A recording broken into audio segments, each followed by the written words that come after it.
have within our skin multiple cell types, but in the top layer of skin, which is called the epidermis, we have keratinocytes and we have melanocytes.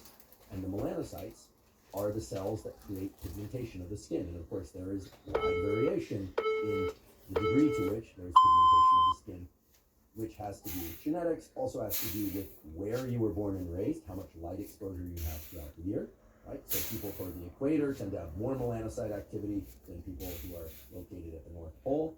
And of course, people live at different locations throughout the Earth, regardless of their genetic background or where they were born. And so, as we all know, with light exposure, those melanocytes will turn on genetic programs and other biological programs that lead to enhanced pigmentation of the skin, which we call tanning.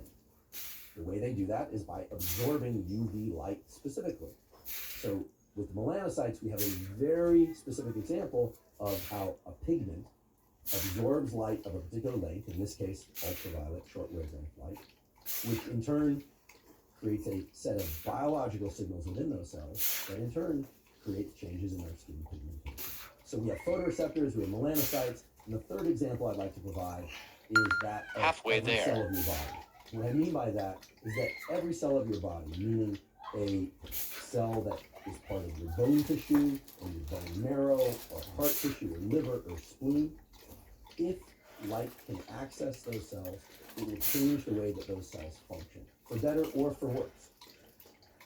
For many organs within our body that reside deep to our skin, light never arrives at those cells. A really good example of this that we'll touch on later is the spleen. Unless you have massive damage to your body's surface, unless you literally have a hole in your body, light will never land directly on your spleen. But the spleen still responds to light information through indirect pathways. And those indirect pathways 10 seconds. arise through light arriving on the skin and light arriving on the eyes. So the key principle that I'm going to return to again and again today is that the ways in which light can impact the biology of your organelles, your cells, your organs and the tissues, and indeed your whole body can either be direct, so for instance, light onto your skin impacting the skin, or light onto your photoreceptors impacting the photoreceptors in your eye, or it can be indirect.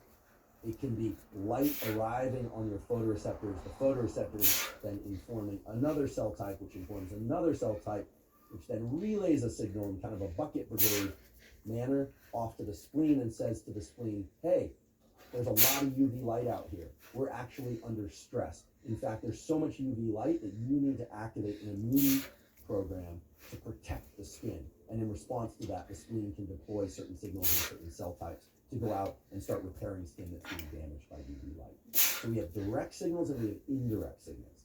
But in every case, it starts with light of particular wavelengths being absorbed by particular pigments or properties of the surfaces that those light waves land on. And as you recall from our discussion about the physics of light, remember, it's not just about light impinging on the surface of your body. Light can actually penetrate deep to the skin and access at least certain tissues and cells of your body. Even though you can't see those wavelengths of light, they are getting into you all the time. So perhaps the best way to wrap this discussion about the physics and the biology of light with a bit of a bow is to think about light as a transducer, meaning a communicator of what's going on in the environment around you, and that some of those signals are arriving at the surface and impacting the surface of your body, but many of those signals are being taken by cells at the surface of your body, 10 seconds. The melanocytes in your skin and the photoreceptors of your eyes, and then being passed off as a set of instructions to the other organs and tissues of your body. Well That done. can impact our biology in very fast, moderately fast, and slow ways. But even the slow ways